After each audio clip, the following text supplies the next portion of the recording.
सज्जनों, प्राकृतिक चीजें हमारे देश में बहुत हैं। आम के मौसम में आम आ रहे हैं, गन्ना हमेशा मिल रहा है। कौन से फल चाहिए? अरे कोई हमें अमेरिका और लंदन में वो कचरे में थोड़ी ना बैठे हैं कि महीनों पुराना सामान खाना पड़े। हम भारत में बैठे हैं जहां हमेशा पेड़ कल्प वृक्ष की तरह फलते हैं, नदियां मीठा मीठा पानी देती हैं। और हम अगर नदियों को बर्बाद करें, पेड़ों को काटें, जंगलों को बर्बाद करें, तो ये हमारी बदनसीबी, ये हमारी गद्दारी प्रकृति के साथ, भारत के साथ। पेड़ पौधों को बढ़ाइए, जंगलों को व्यवस्थित रखिए। लोगों ने वनों को नष्ट करना चालू किया, जंगल के जानवर बस्ती में आने लगे। अब तुमने जंगल पर कब्जा कर लिया, कहां जाएंगे? जो व्यवस्थाएं हैं उनको व्यवस्थाओं के ढंग से रखिए। सज्जनों, जब तक खान पान शुद्ध नहीं होता है तो मन भी शुद्ध नहीं होता है। ऐसे बोलते हैं ना, जैसा खाए अन्न वैसा होवे मन, और जैसा पिए पानी वैसे बोले बानी। बिल्कुल पक्का है। अगर कुछ भी उल्टा सुल्टा खा रखा है तो व्यक्ति का वैसे ही दिमाग चलेगा, वैसे ही दिल चलेगा, वैसे ही उठपटांग काम करेगा। इसलिए मुनिराज की चर्या परम शुद्ध होती है। आदिश्वर स्वामी ने अंजुलि में 2-4 अंजुलि इक्षु रस लिया, ग्रहण किया और त्याग करके वापस जंगल की तरफ तपस्या करने चले गए।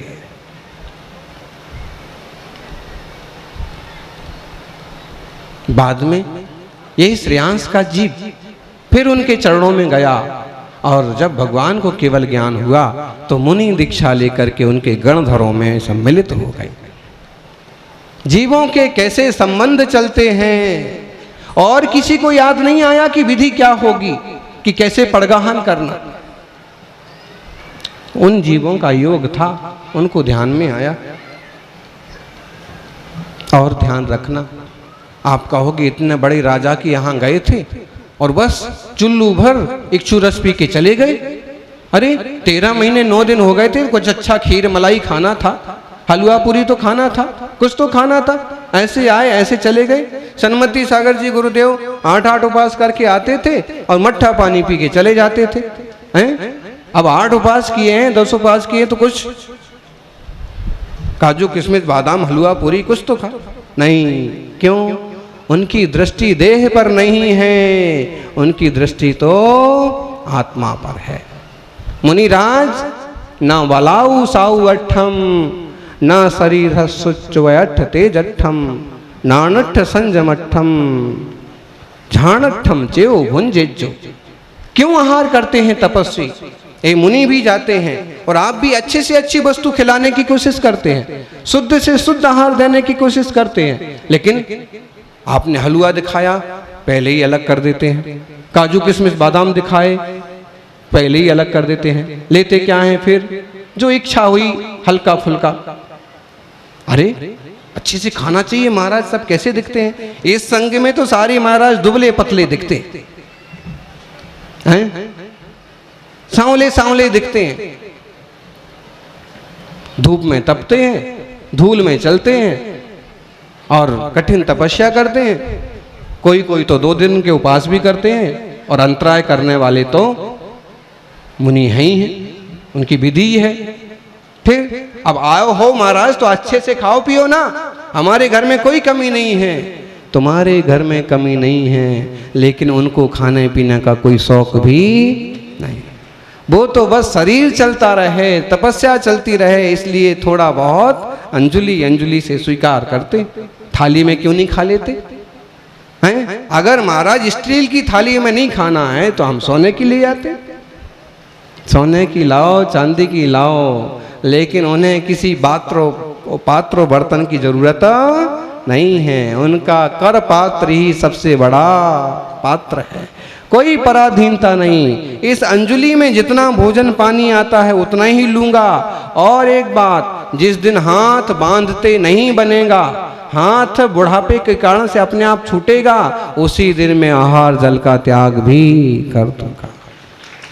खड़े खड़े ही आहार करूंगा, जब तक खड़े होने का दम रहेगा तब तक ही 24 घंटे 48 घंटे बाद एक बार थोड़ा सा आहार करूंगा। खड़े होने का जिस दिन पांव में दम नहीं होगा उस दिन में आहार जल का त्याग करूंगा। गजब की साधना है साहब। मुनि राजों की तपस्या बड़ी महान है और ये पद्धति आदिनाथ क्या, महावीर स्वामी क्या, और बाद में भद्रबाहु, कुंद कुंद, समंत्रभद्र और उस मुनि राजों से चली आ रही। तो वे शरीर बढ़ाने के लिए, सुंदर दिखने के लिए, गोरे दिखने के लिए, मोटे दिखने के लिए आहार नहीं करते हैं। बस ज्ञान बढ़े, ध्यान बढ़े, सामायिक हो सके, नियम व्रत पल सके, इसलिए आहार करते हैं। ऐसे तपस्वी मुनि राजों को आहार वगैरह जरूर देना। मूलाचार में कहा है, बेहण बेजा बच्चे क्रिया ठाणे ये संजमत ठाणे, तह पाण धम्म चिंता कुज्जा एम आहारो। शरीर में वेदना होवे तो आहार लेते हैं ताकि भूख प्यास की वेदना मिट जावे। भैया वृत्ति करना हो, मुनि राजों की सेवा करना है तो षडावस्था क्रियाओं का अच्छे से पालन करने के लिए, संयम का शुद्ध पालन करने के लिए, और प्राण की चिंता बनती हो, धर्म की चिंता बनती हो तो आहार करते हैं, वरना आहार नहीं करते। आदंके ओ सग्गे त्रिक्षणे बंभचेर गुत्तियो,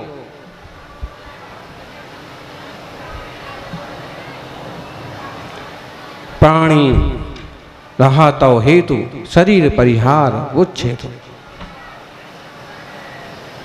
आहार का त्याग करते हैं। कब करते हैं? अगर आतंक हो गया, उपसर्ग हो गया, गांव पर कोई तकलीफ आ गई, शरीर पर कोई तकलीफ आ गई, ब्रह्मचर्य में कोई दिक्कत पड़ रही है, किसी तरह से व्रत टूटने की शंका दिख रही है, तो फिर प्राणी दया, प्राणियों की दया के लिए वे आहार का त्याग कर देते हैं, परवाह नहीं करते। दुनिया तो आहार के कीड़े हैं, जनता सामान्य लोग तो भोजन के कीड़े हैं। भोजन मिलना चाहिए, पानी चाहिए, भूख लगी है। और ये मुनि, इनको देख लो, 24-48 घंटे में उपलब्ध हो गया, मिल गया विधि पूर्वक तो ठीक, और ना मिला कितना धैर्य और साहस चाहिए।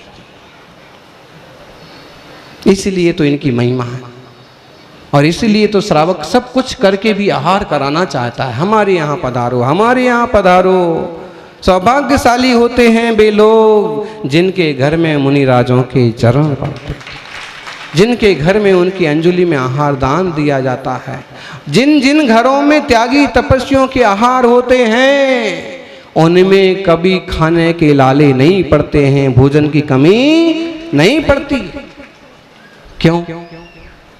क्योंकि तपस्वियों का आभा मंडल वरदान उनकी सुरक्षा करता। हम सभी तीर्थंकर भगवान की आहारचर्या देखें और मुनि राजों की आहारचर्या का भली भांति लाभ लें और अपने जीवन को एक बहुत अच्छे आचार विचारवान बनाते हुए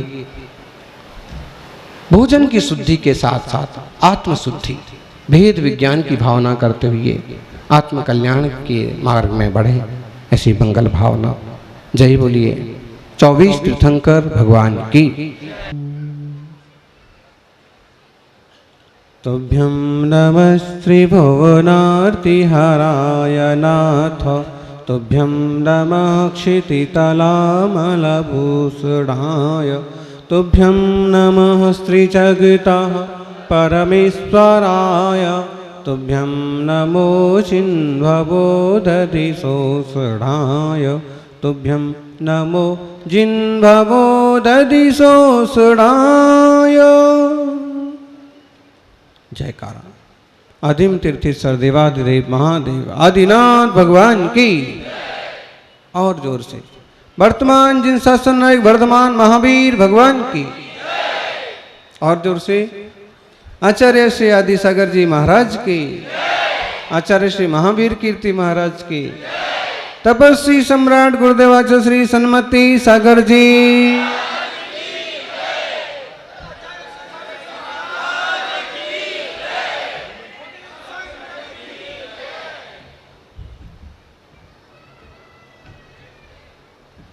नारी जन तो संत जन के दाता के सूर, नहीं तो रह जे बांझड़ी मते गमावे नूर।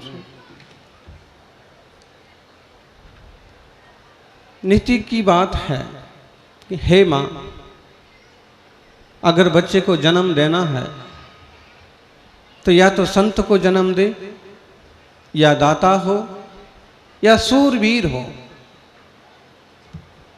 ज्ञानी जन्म तो संसार में सब लेते हैं, लेकिन कोई विरला जीव होता है जो जन्म पा करके जन्म मरण के फेरे को मिटा देता है।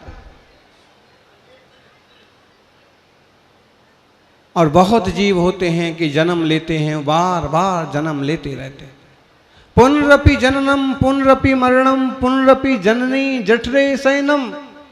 बार बार जन्म लेना, बार बार मरण करना, बार बार मां के गर्भ में आना, ये तो संसारी जीवों का चल ही रहा है। तुमने अलग से क्या किया है? भगवान का गर्भ कल्याणक महोत्सव इसलिए मनाया जा रहा है क्योंकि इनका आखिरी और आखिरी ही गर्भ है। अब गर्भ में नहीं आना, इसलिए देवता लोग भी आकर के उनकी गर्भ कल्याणक को मनाते। भगवान का जन्म कल्याणक इसलिए मनाया जा रहा है क्योंकि एक बार ये आखिरी जन्म लिया, इसके बाद किसी माँ को कष्ट नहीं देना, हमेशा हमेशा के लिए पार हो जाना। दीक्षा कल्याणक, अब कोई दीक्षा नहीं होगी, केवल ज्ञान कल्याणक, अब और नए ज्ञान की जरूरत नहीं है। और मोक्ष कल्याणक, संसार से पार शुद्ध सिद्ध दशा में आत्मार्थी हो। इन पंच कल्याणक महोत्सवों के पीछे बहुत बड़ा विज्ञान है। हम जाने, हम सीखें और हम अपने आप को बदलने का प्रयास करें। गर्भ में आए प्रभु, कोई जीव जन्म जन्म से पुरुषार्थ किया और तब जाकर के सम्यक दर्शन को उपलब्ध हुआ, तब जाके मां के गर्भ में आया। अब तो कोई भी पंथी हो, बच्चा तो गर्भ में जब भी आएगा मां के गर्भ में ही आएगा। और वो तेरा पंथी कहेगा कि आदमी के गर्भ में आना चाहिए तीर्थंकर। मां के गर्भ में कैसे आ गया? इतना बड़ा 9-9 महीने तक उसने छुआ, पेट में रखा, अन्याय हो गया ये तो।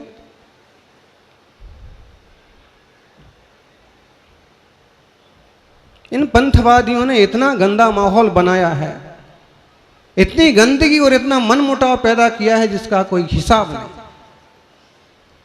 तत्व, शास्त्र, पुराण, ज्ञान सब एक तरफ रखो, इनके पंथों के हिसाब से चलो। पंथों के हिसाब से चलने से पथ नहीं मिलेगा, भगवान की वाणी के हिसाब से चलेंगे तो पथ मिलेगा, तो कल्याण होगा।